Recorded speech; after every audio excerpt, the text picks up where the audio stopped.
Vamos a seguir adelante con la segunda carta de Pablo a los hermanos ahí en Tesalónica. Los invito a que vayamos ahí.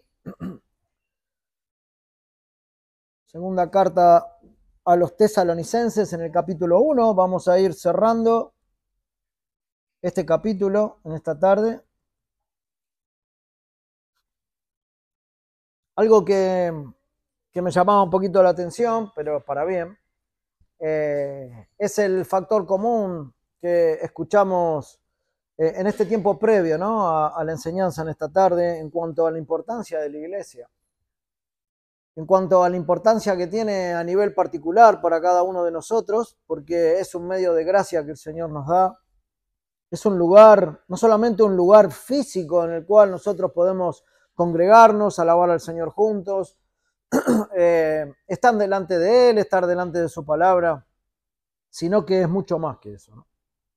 La iglesia es el lugar en donde uno se siente cobijado, es un grupo de personas con distintas realidades, con distintas condiciones y un montón de cuestiones personales, familiares y de todo tipo, ¿no? Y color.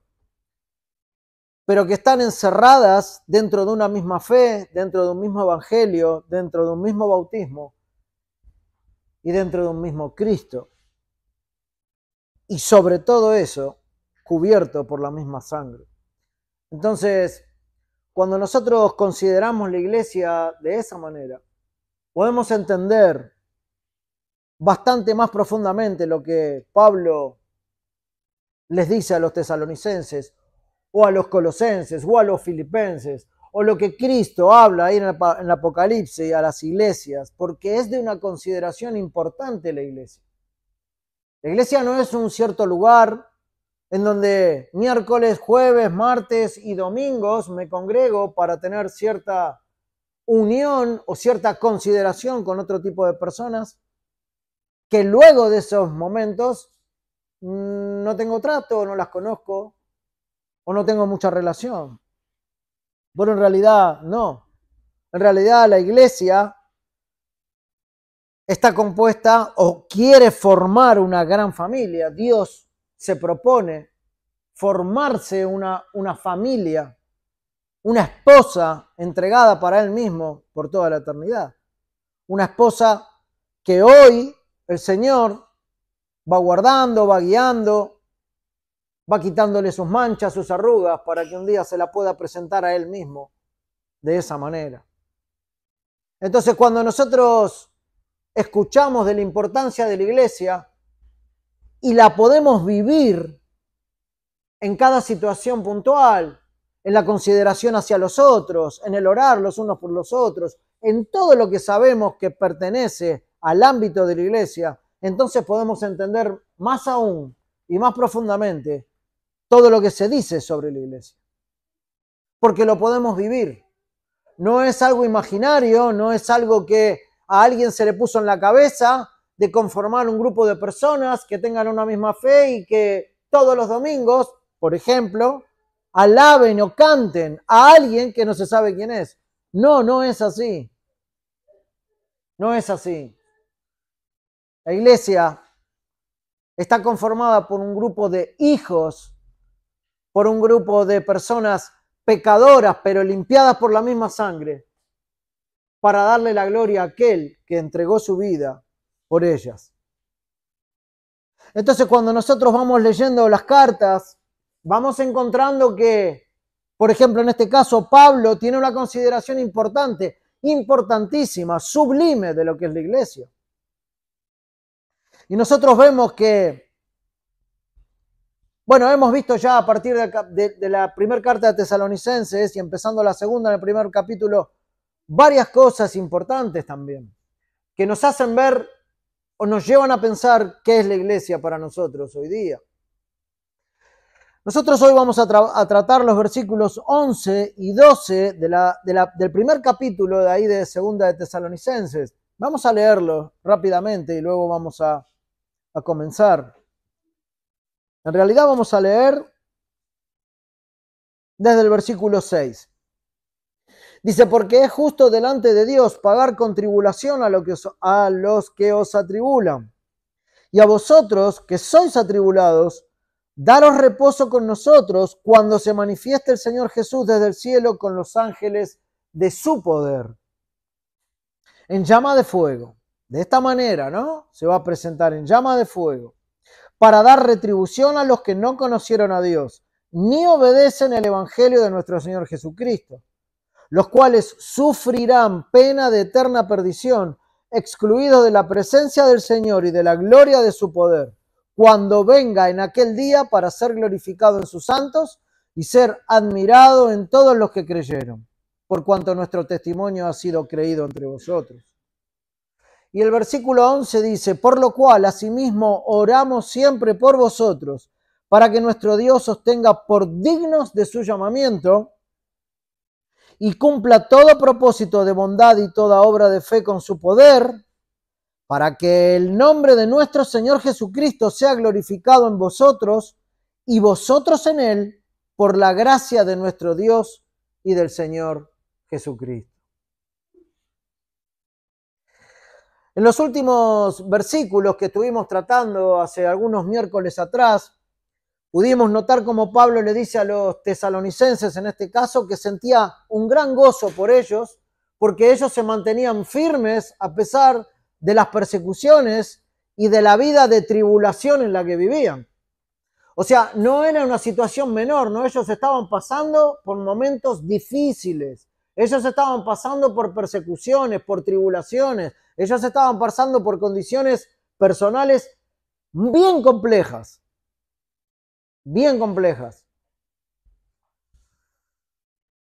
Pero Pablo se goza porque a pesar de esto, podía ver en ellos la paciencia y la fe que no se apagaban.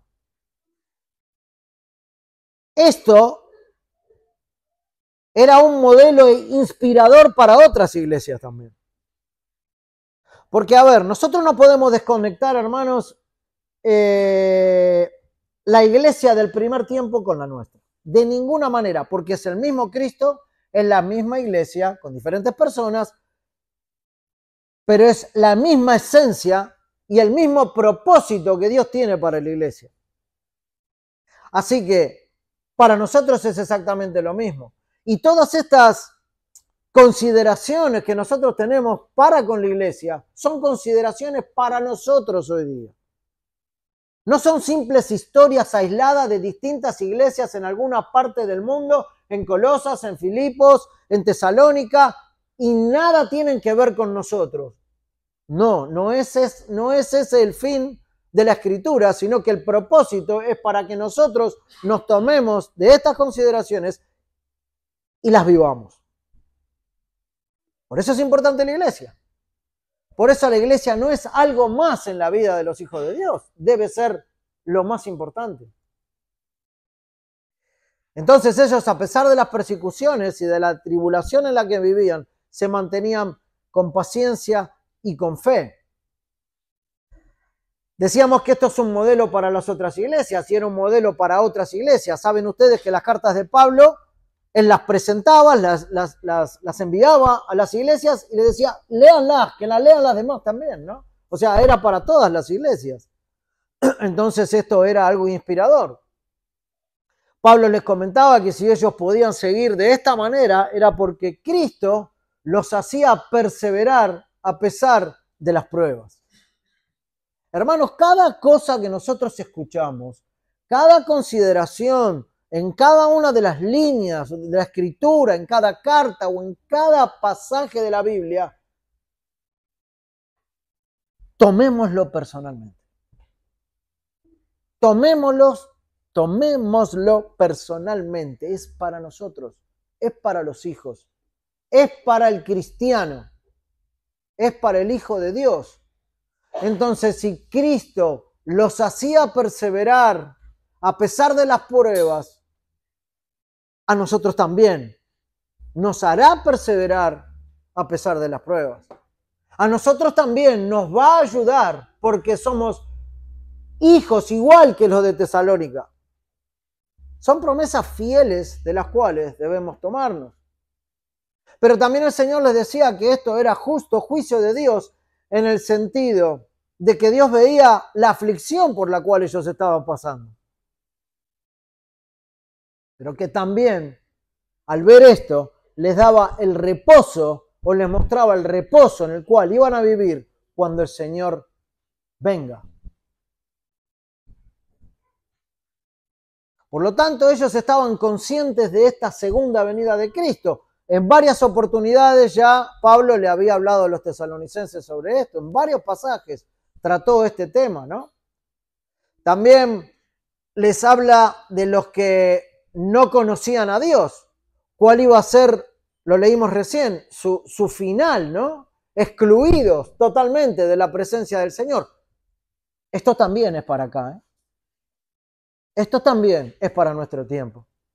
Aquellos que no tienen en cuenta a Dios serán excluidos de la presencia de Dios. O sea que también tendrán su retribución.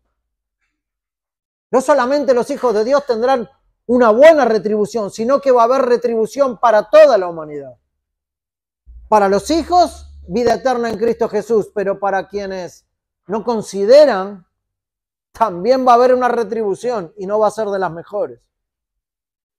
Entonces, ellos conocían todo esto, ¿no? Pablo les había comentado todo esto.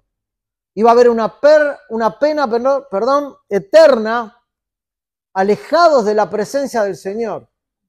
Eso es lo que les esperaba y lo que les espera a aquellos que no consideran la Escritura, a Cristo y a la cruz.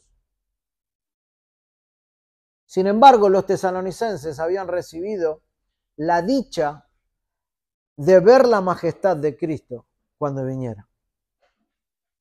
Cristo todavía no ha venido. Esto se escribió hace unos 2000 años atrás aproximadamente, pero ellos ya están con el Señor.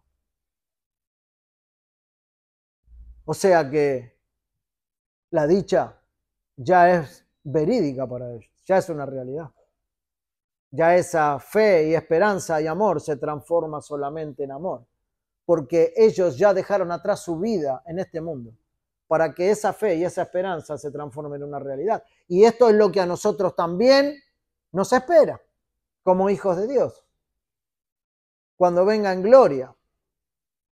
Así que así llegamos con este contexto muy rápido, hermanos, a los versículos que nos toca tratar en esta tarde, que son los versículos 11 y 12.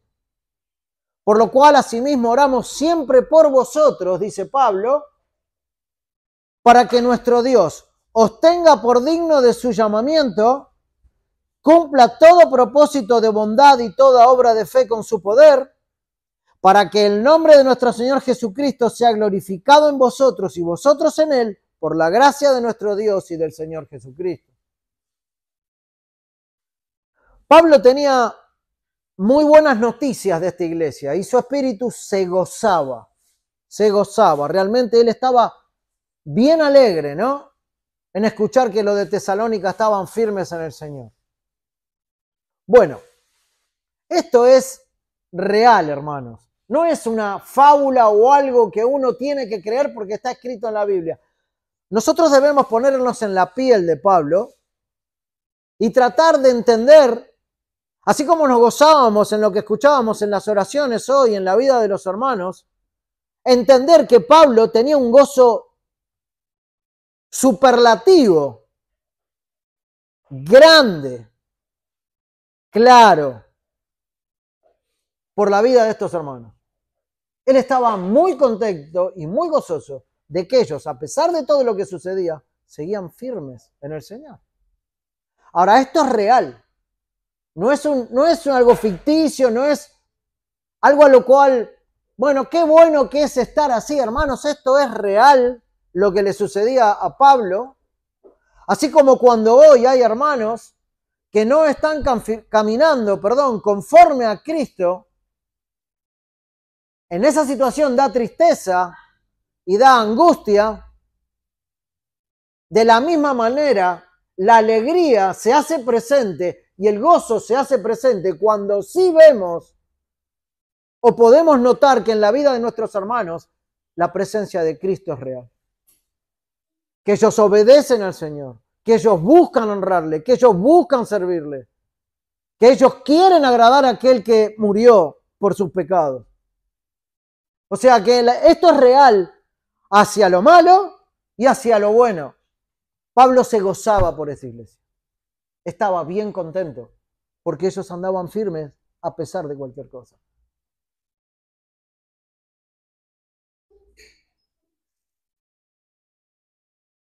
Había una obediencia con una intención firme a pesar de los pecados y a pesar de la persecución. Por esa razón, Pablo, en una respuesta, vamos a decir, natural a la información que tenía de ellos, ora por esta congregación. Pero ora no de manera intermitente, sino de manera constante, agradeciendo al Padre por mantener en ellos el fervor y la vida de Cristo en ellos.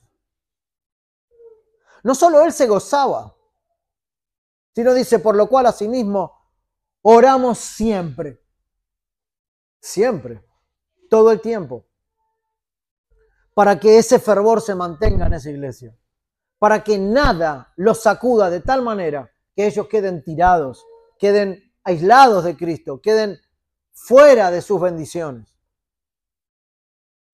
Pablo escribe a una iglesia que sufre persecución, como decíamos recién, pero que se mantiene firme en la fe. Y entonces, en medio de ese contexto, Pablo, vamos a decir, ofrece una oración ligera, una oración poderosa por los creyentes, pero no es una oración ligera. No es una oración ligera, sino que es una oración que está buscando un propósito. Está diciendo, bueno, Señor, queremos orar por estos hermanos.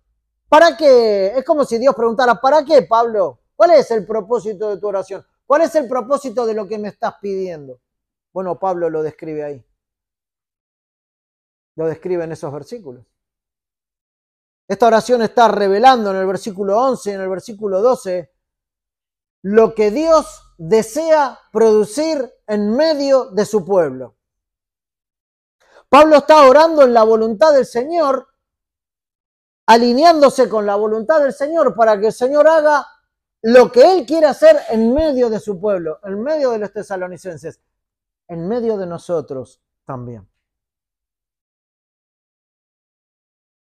¿Qué es lo que Dios quiere? Quiere carácter, quiere obediencia, quiere poder y sobre todo que la iglesia le dé la gloria a Cristo y que esa gloria también está reflejada en nosotros. Esto es lo que se desprende de esta oración de Pablo en estos versículos. Hermanos, este tipo de oración, con este tipo de propósito, debiera ser nuestra oración por toda la iglesia. Siempre. Esto es lo que nosotros vemos claramente en estos versículos. En momentos, o hay momentos que en nuestras oraciones suelen tornarse oraciones de tipo egoísta. No son oraciones teniendo en cuenta y en mente a todos los demás. Si bien, bueno, en este tiempo de los días miércoles en donde tenemos reunión de oración y lo hacemos los unos por los otros de manera congregacional, generalmente en nuestra intimidad las oraciones son egoístas. Solo están basadas en el pedido y en el pedido para nosotros mismos, generalmente. Ahora, ¿está mal pedir por nosotros mismos? No, claro que no. El Señor sabe que todos tenemos necesidades espirituales, materiales. No está mal orar así. Pero quizás las oraciones no tengan el mismo énfasis en pedir para otros. O sea, ese énfasis y ese tiempo que dedico para orar para mí, también tiene que tener un espacio en mi oración para orar por todos los demás y para orar por la iglesia en sí.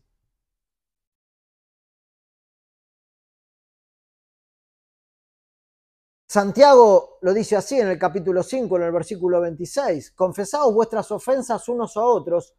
Y después dice, y orad unos por otros para que seáis sanados. La oración eficaz del justo puede mucho. El contexto es otro, pero quiero recalcar el hecho de orar los unos por los otros, algo que escuchábamos hace un momento atrás también. Y sé que de manera general lo hacemos, pero si nosotros hacemos un buen examen de nuestras oraciones y tenemos que ser, vamos a decir, neutros en cuanto a la opinión que tenemos de nuestras oraciones, creo que en la mayoría de las veces oramos más por nosotros que por los demás. No quiere decir que esté mal, necesitamos del Señor, todos. Pero es preciso que como Pablo lo hace, estemos orando por todos los demás también, mis hermanos, mi familia. Interceder en oración para ser sanado espiritualmente o físicamente. Interceder para darle la gloria a Dios por lo que hace en su pueblo. Interceder por todos los santos. Es algo que no puede faltar en nuestras oraciones, hermanos. No van a faltar en nuestra oración congregacional, porque es lógico que a esto venimos. Pero estamos hablando de la oración particular, privada. Es casi una obligación bíblica el interceder en oración. Entonces, cuando nosotros vemos en estos dos versículos, en el 11 y en el 12, cómo Pablo ora al Señor y lo que le pide, podemos ver que estos dos versículos tienen tres énfasis en los cuales nosotros vamos a ver en esta noche de manera rápida. Primero, una de las cosas que le pide al Señor es un llamado que forme a la iglesia. Que ese llamado que Dios ha tenido para con ellos sea algo que forme a esa iglesia, ¿no? Pero en segundo lugar, Pablo le está pidiendo que produzca en ellos el propósito que Dios quiere que se dé en ellos, que va a ser un propósito que los transforme, sin ninguna duda. Y en tercer lugar, le está pidiendo que tengan una vida que glorifique a Cristo permanentemente. Entonces vamos a ver estos puntos rápidamente, hermanos. Cuando empieza el versículo 11, dice Pablo, oramos para que nuestro Dios os tenga por digno de su llamamiento. Para que nuestro Dios os tenga por dignos de su llamamiento. En primer lugar, con respecto a esto, hermanos, podemos decir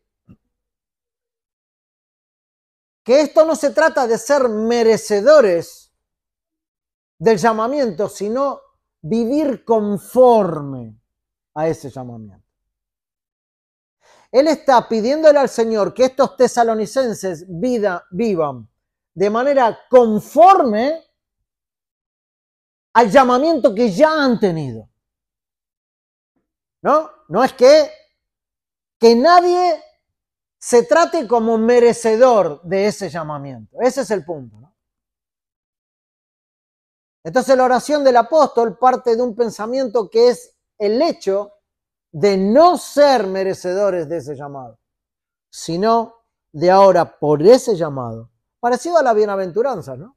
No es que yo tengo que ser pobre de espíritu, por ejemplo, para ser bienaventurado, sino que soy bienaventurado porque soy pobre de espíritu. El Señor me ha dado una condición que me lleva a ser bienaventurado. Bueno, esto es lo mismo. El llamamiento que Dios les ha dado, el llamado a la salvación, los ha puesto en una condición que ahora deben vivir conforme a ese llamado. No podemos vivir, y ellos no podían vivir, en una discontinuidad o en algo que no tenga nada que ver con el llamado que han tenido. El Hijo de Dios debe vivir conforme a la Escritura. El Hijo de Dios debe vivir alineado a la palabra de Dios. No puede ser de otra manera. Entonces deben vivir conforme al llamado. Ahora Pablo está diciendo, de alguna manera dice, bueno, no es que nosotros nos ganamos o que debemos ganarnos más bien el llamado, sino vivir a la altura de lo que Dios ha hecho por nosotros en su palabra. Por eso dice, por lo cual asimismo oramos siempre por vosotros, para que nuestro Dios, para que Dios los tenga por dignos de su llamamiento. Que Dios pueda decir, vamos a ilustrarlo así, que Dios pueda decir el llamamiento que fue para ellos. Veo que sus conductas y sus vidas son conforme a lo que yo les pido, a lo que yo quiero. Es que para el Hijo de Dios no puede ser de otra manera. No debiera ser de otra manera. Este es un pensamiento que nosotros vemos a través de toda la Biblia. Tanto los de Tesalónica como nosotros no fuimos merecedores de alcanzar la salvación. Esto lo sabemos. No hay ningún mérito en nosotros. Con razón. No hay ningún mérito en nosotros. Dejémosla, que no va a hacer nada. Prestemos atención al Señor. Pero sí el Señor nos ha llamado a salvación. Nos ha llamado a salvación. Entonces, si fuimos llamados, ahora debemos ser dignos de ese llamamiento. Pablo quería que Dios honre a esta iglesia y que Dios sea honrado por esta iglesia de Tesalónica. Para esto había un temor reverente, y una fe sincera, que intercedía para que ellos sigan así y abunden aún más en buenas obras. Para que Dios los tenga por dignos de lo que habían recibido. Esta es la oración de Pablo. Bueno, como toda la Escritura es de aplicación personal para nosotros, nosotros deberíamos preguntarnos si Dios me está mirando a mí, a cada uno de ustedes, nos debiéramos preguntar, si Dios me está mirando a mí con buenos ojos en este momento.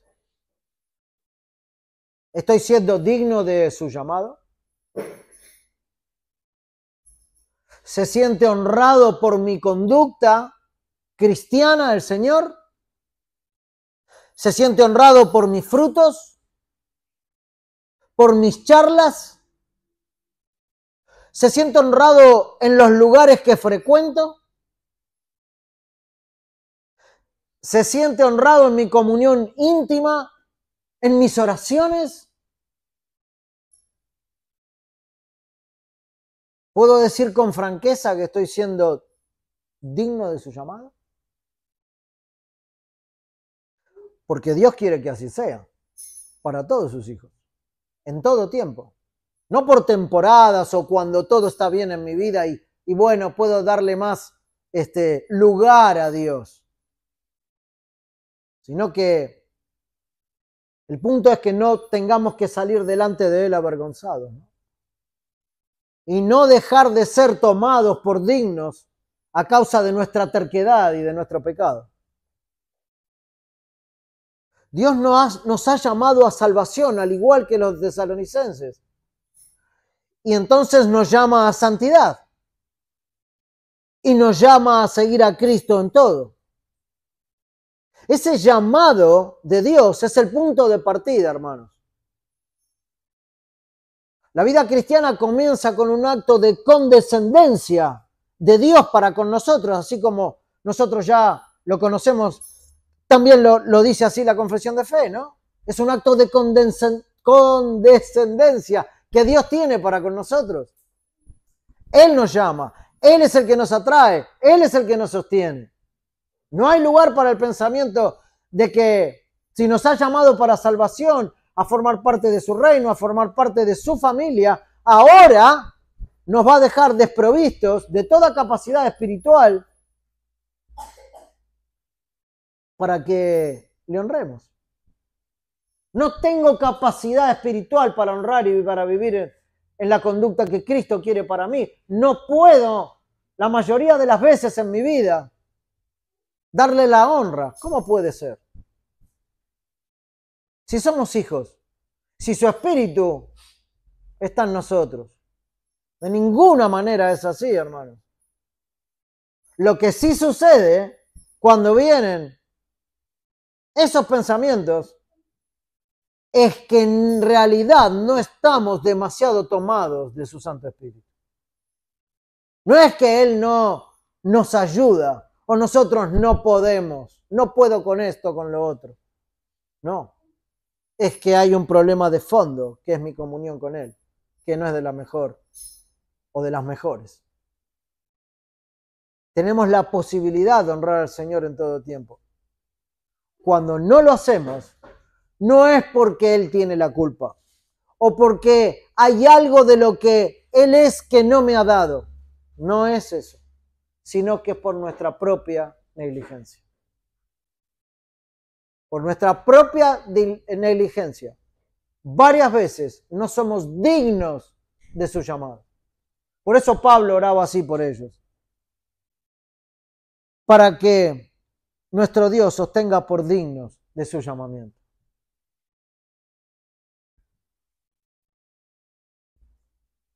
Pablo apuntaba en la oración a que Dios le ayude a estos hermanos a que no decaigan en su fe, que nada haga que se vieran desconfiando de quién los llamó. Y eso es también para aplicar en nosotros. Que nada, hermano, nos haga desconfiar del llamado que el Señor nos hizo, de la posición en la cual nos puso. La aplicación rápida aquí sería preguntarnos, ¿mi vida refleja el carácter del llamado de Dios? Bueno, como siempre decimos, cada uno debe contestarse estas preguntas. ¿Mi vida refleja el carácter del llamado que Dios me hizo? ¿Mis decisiones muestran que pertenezco a Cristo?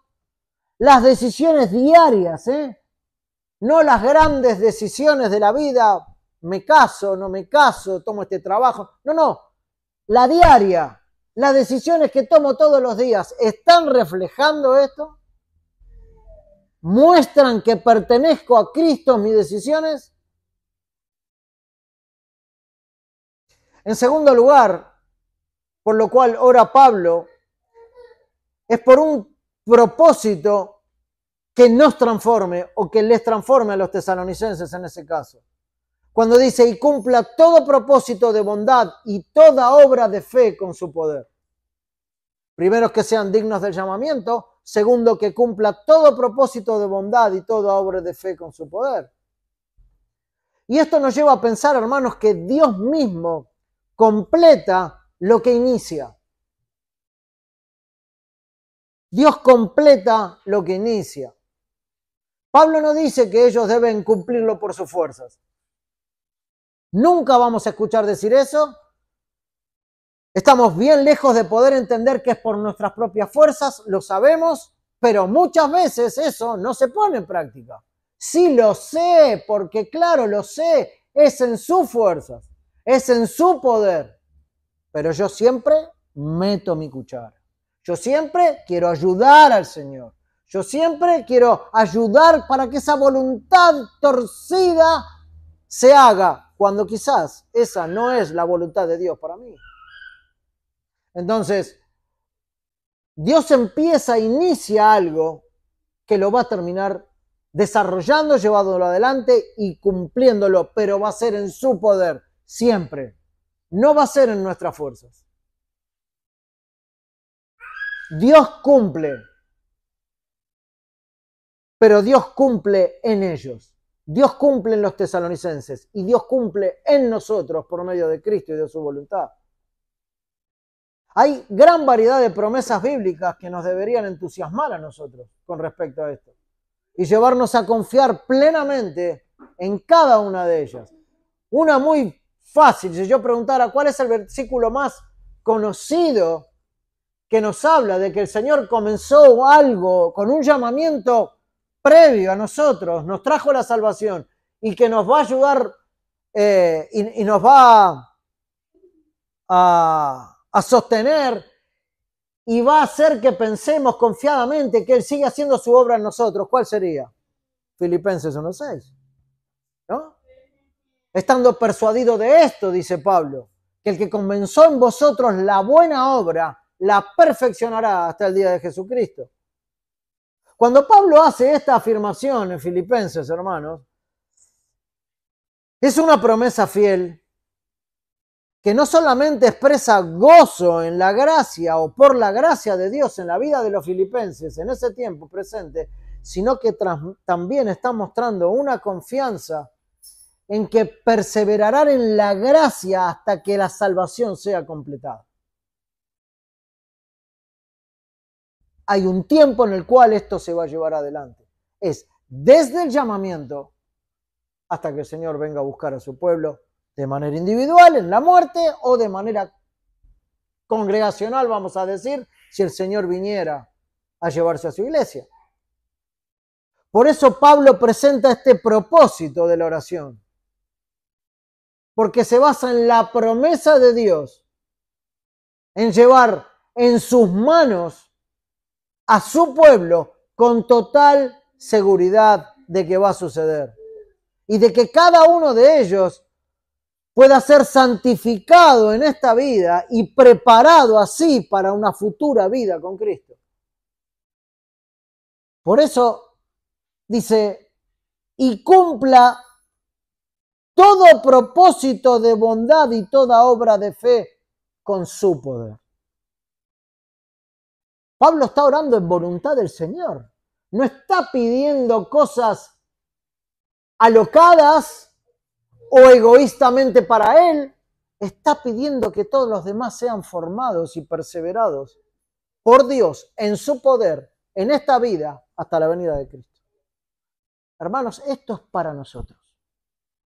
Vamos a hacer de cuenta que esta iglesia no se llama Iglesia Cristiana Bautista Reformada de Cava. Vamos a hacer de cuenta que esta iglesia es la iglesia de Tesalónica. Que esta ciudad es Tesalónica.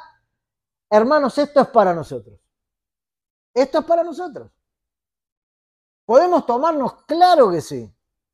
Claro que sí, porque esto es moneda corriente en la vida del creyente. Esto es necesario saber aplicar y vivir, porque es para nosotros.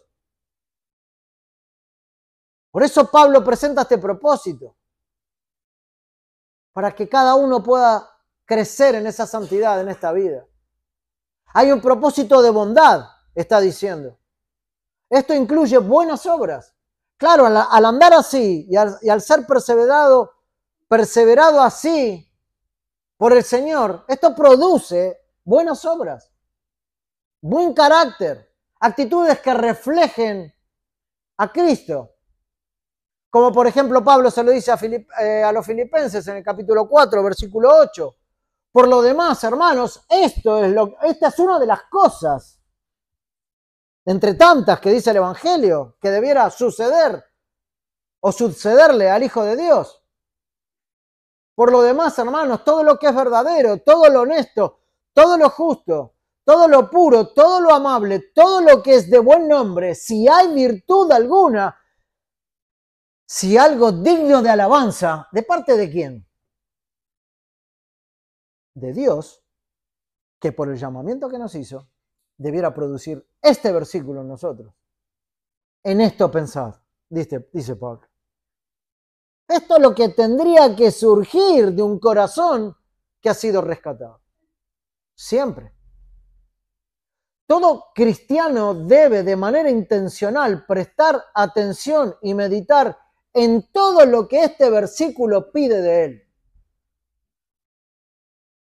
Porque esto es parte del propósito por el cual Pablo está orando.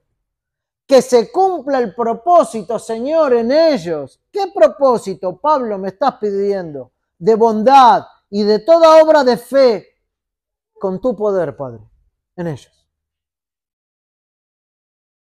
Pablo les está diciendo, Dios, ayúdalos a que vivan como vos querés que vivan. Pero también dice obras de fe, obras que nacen del creer, no de presiones humanas. Pablo, dentro de los propósitos por los cuales oraba, buscaba que en el Señor, que ellos pudieran, entre otras cosas, amar cuando es difícil, servir cuando nadie te ve, perseverar cuando hay oposición, como una de las demostraciones de las obras que nacen naturalmente en los hijos de Dios. Ahora, para hacer y andar en estas obras no necesitamos ser empujados por los demás. Che, tenés que hacer esto. Che, tendrías que vivir así. Che, tendrías que tener esta conducta. Perdón por el che. No, tendría que ser natural. Debiera ser algo que aparece claramente en los hijos de Dios. No debiera ser una carga buscar estas cosas. No debiera ser una carga perdonarnos entre nosotros. No debiera ser una carga seguir adelante a pesar de la oposición. No debiera ser una carga servir en medio de la iglesia de Dios. Estas son obras de fe. Ahora, ¿de alguna manera está siendo una carga alguna de estas cosas en tu vida? Para responderse. Estas son las obras de fe en las que Dios quiere que nosotros andemos, obras transparentes, obras humildes, sin soberbia ni orgullo, obras sin hipocresía. Obras no porque queremos quedar bien con los demás, sino porque lo hacemos por el Señor. Pero en definitiva también dice con su poder. El cristiano no vive en sus fuerzas, hermanos, sino en las fuerzas de Dios. Debiéramos preguntarnos, ¿qué obras de fe el Señor está impulsando en mi vida? ¿Qué obras de fe veo en mi vida? Con este llamamiento que me dio, con esta conducta y vida, copiando el carácter de Cristo, debo tener, las veo, las noto. ¿Estoy dependiendo de su poder o de mis fuerzas? Por esto oraba Pablo para los tesalonicenses. Pero en tercer y último lugar, en el versículo 12, va a hablar de una vida que glorifique a Cristo. Con todo esto, con este propósito, con este llamamiento, con estas obras en su poder, todo esto debe glorificar a Cristo, para que el nombre de nuestro Señor Jesucristo sea glorificado en vosotros y vosotros en Él. Este es el objetivo final, hermanos, de alguna manera. La gloria de Cristo. Que Cristo sea visto, honrado y reconocido a través de nuestra manera de vivir. ¿Ah, qué tengo que poner una fachada y que todos me vean realmente como lo que realmente no soy? No, eso es hipocresía, consciente, si lo haces a propósito, peor. Cristo tiene que ser visto en uno, en los hijos de Dios, debe ser honrado, reconocido a través de toda nuestra manera de vivir. Cuando nosotros decimos que el mayor anhelo de Dios para su pueblo es su santificación, lo que estamos diciendo es que su voluntad es copiarlo a Él. Copiarlo a Él. Así como cuando íbamos al colegio y no sabíamos nada para la prueba y mirábamos de costado para ver si nos podíamos copiar de lo que estaba haciendo el de al lado para sacarme una nota que me apruebe. Bueno, así, hermanos, copiémonos de Cristo. Copiémonos de su carácter, porque Él es el santo. La santificación y el carácter de Cristo se copia conociendo lo que hay que copiar y aplicando esa verdad en cada cosa de la vida. No me puedo copiar de algo que no conozco. No me puedo copiar de algo que no veo para copiarme. Así los hijos glorifican al Padre Celestial.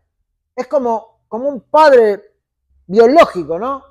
Se enorgullece de alguna manera cuando ve que su hijo copia sus buenos ejemplos, no los malos. Cuando le obedece. Cuando ve que es un hijo que demuestra su amor hacia él, honrándolo en todo. Entonces el padre se enorgullece y se siente contento. Bueno, de la misma manera los hijos de Dios dan gloria a su Padre cuando viven en su palabra. ¿Crees que honrás a Dios cuando no guardás su palabra? No. Un no bien grande y en mayúscula. Cuando no honrás su palabra, no glorificás a Dios. ¿Crees que glorificás a Dios cuando sabiendo hacer lo bueno no lo haces? No. No glorificás a Dios así. ¿Crees que glorificás a Dios cuando por alguna causa que se puede obviar no te congregás en la iglesia local? No. No glorificás a Dios si lo haces así. ¿Crees que honrás al Padre cuando te involucras en murmuraciones o cuando no obedeces a tus padres terrenales, por ejemplo? No vuelve a ser la respuesta obvia a estas preguntas. Pero a veces pensamos que aunque estemos en esta situación, Dios igual me tiene por digno de su llamamiento. Bueno, voy a tirar por tierra ese pensamiento, hermanos. Cuando no le damos la gloria a Dios por alguna cuestión en nuestras vidas, no estamos siendo dignos del llamado que Él nos hizo para salvación y para andar en santidad. Así que no pienses que igual sos digno de su llamado cuando no le obedeces.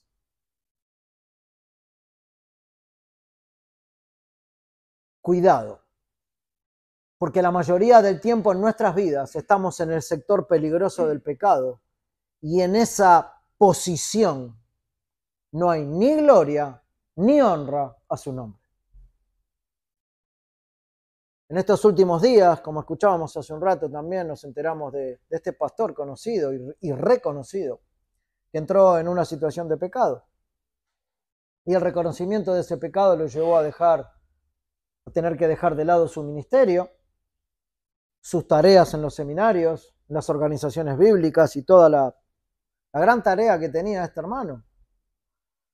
Y no solo eso, sino que, bueno, perdió toda credibilidad, ¿no? En su iglesia y dentro del mundo cristiano. Hubo que pedir perdón a la familia y a la esposa por el pecado, ¿no?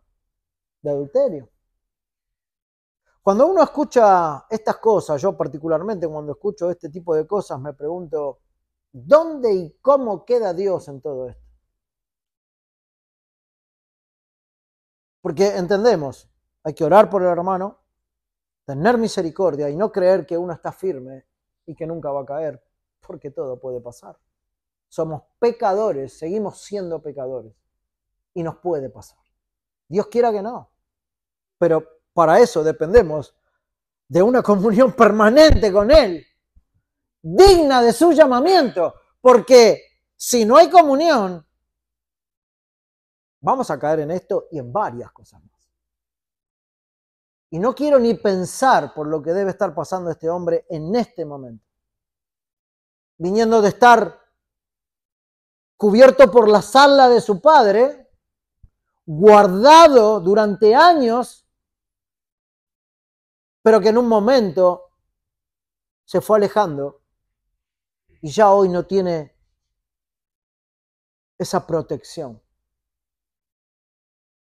No digo que haya dejado de ser un hijo de Dios. Si fue salvo, jamás perderá su salvación. Pero las consecuencias son terribles.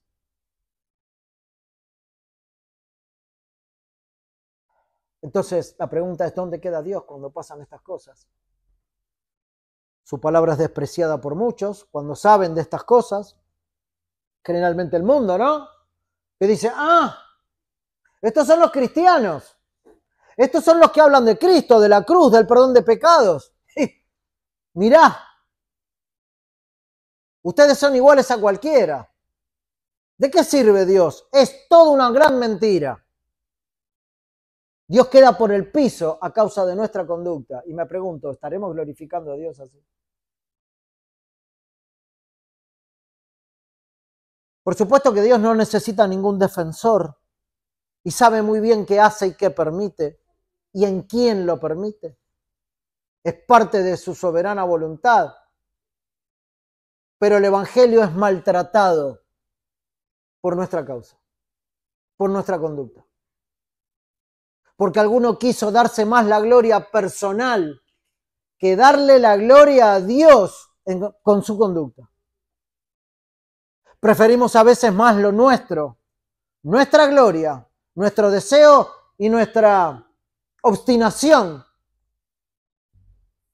que ser dignos del llamamiento que nos ha hecho. Tenemos que saber que estas cosas van a venir y que nadie está exento de estas cosas, pero Dios siempre nos da tiempo para pensar si voy a acceder al pecado o no. Todos tenemos tiempo. Cuando viene la tentación, de lo que sea, tenemos tiempo para salir corriendo, como dice Pablo, para huir. Pero también tenemos tiempo para coquetear con eso y entrar en el pecado. Así que hay un tiempo. Hay un tiempo. Dios nos permite entrar en esa tentación o en la que sea. Y en ese preciso momento es donde le vamos a dar la gloria a Él o no. Es en ese momento. Si te quedás vacilando y coqueteando con eso, no le vas a dar la gloria. No le vamos a dar la gloria. Pero si huís rápidamente, entonces ahí le das la gloria al Padre. Y sos digno de su llamamiento. Hay una reciprocidad aquí. Dice, para que el nombre de nuestro Señor Jesucristo sea glorificado en ustedes, en vosotros. Pablo se incluía también. Y vosotros en Él, por la gracia de nuestro Señor y del Señor Jesucristo. No solo Cristo es glorificado en nosotros, sino que nosotros somos glorificados en Él. Es decir, Él comparte su victoria con nosotros, hermanos. Él comparte su victoria con nosotros. Nosotros podemos tener esa misma victoria que Él tuvo en la cruz, frente al pecado y a la muerte. Su vida se refleja en nuestra vida. Somos parte de su gloria final. Estamos unidos con Él de manera recíproca. Le damos la gloria y Él nos da la gloria. Y todo esto es por gracia. Por la gracia de nuestro Dios y del Señor Jesucristo. Permanente. Si es que realmente el propósito final de nuestras vidas es darle la gloria a Dios en todo. De manera particular y también de manera congregacional. Pero si por alguna razón todavía estamos dando vuelta en nuestra mente si vamos a buscar a Cristo en arrepentimiento y fe o no, quiero decirte que eso tampoco le da la gloria a Dios y que no solamente no le da la gloria a Dios, sino que eso te va a llevar a lo que decía el versículo anterior, te va a llevar a sufrir pena de eterna perdición, excluido de la presencia del Señor y de la gloria de su poder. Y quizás vos puedas levantar tus hombros en este mismo instante y decir, o por dentro, bueno, igual no me interesa. Muy bien, eso es lo mismo que Dios va a decir en el día final. ¿No te interesó? Excluido de la presencia del Señor. Pero si hay una chispa de algo de lo que Dios dice en su palabra que te mueve a arrepentirte, bueno, no endurezcas tu corazón. Busca a Cristo de todo corazón en arrepentimiento y en fe. Vamos a ver. Padre, queremos una vez más, como siempre, Señor, darte gracias por tu palabra. Darte gracias porque sabemos que no hay titubeo en tu pensamiento, Señor. Que estamos expuestos a la verdad, Padre, y necesitamos ser responsables frente a ella como pueblo tuyo. Ayúdanos, Señor, a ser dignos del llamamiento que nos has dado y que nos has hecho. Ayúdanos a poder perseverar en tu palabra y así completar este propósito eterno, Señor, de que un día iremos contigo, Señor, sin mancha y sin ninguna arruga a tu casa. Ayúdanos a comprender, Señor, tu verdad y a vivirla en nuestras vidas. Te pido por la iglesia, Padre, por cada uno. Y te pido por aquellos que están sin Cristo, Señor, para que ellos también puedan vivir de esta manera. Tráelos, Señor, una vez más, al arrepentimiento y a la fe que solamente es en Cristo Jesús. Te damos gracias por el tiempo, Padre, en el nombre de Cristo. Amén.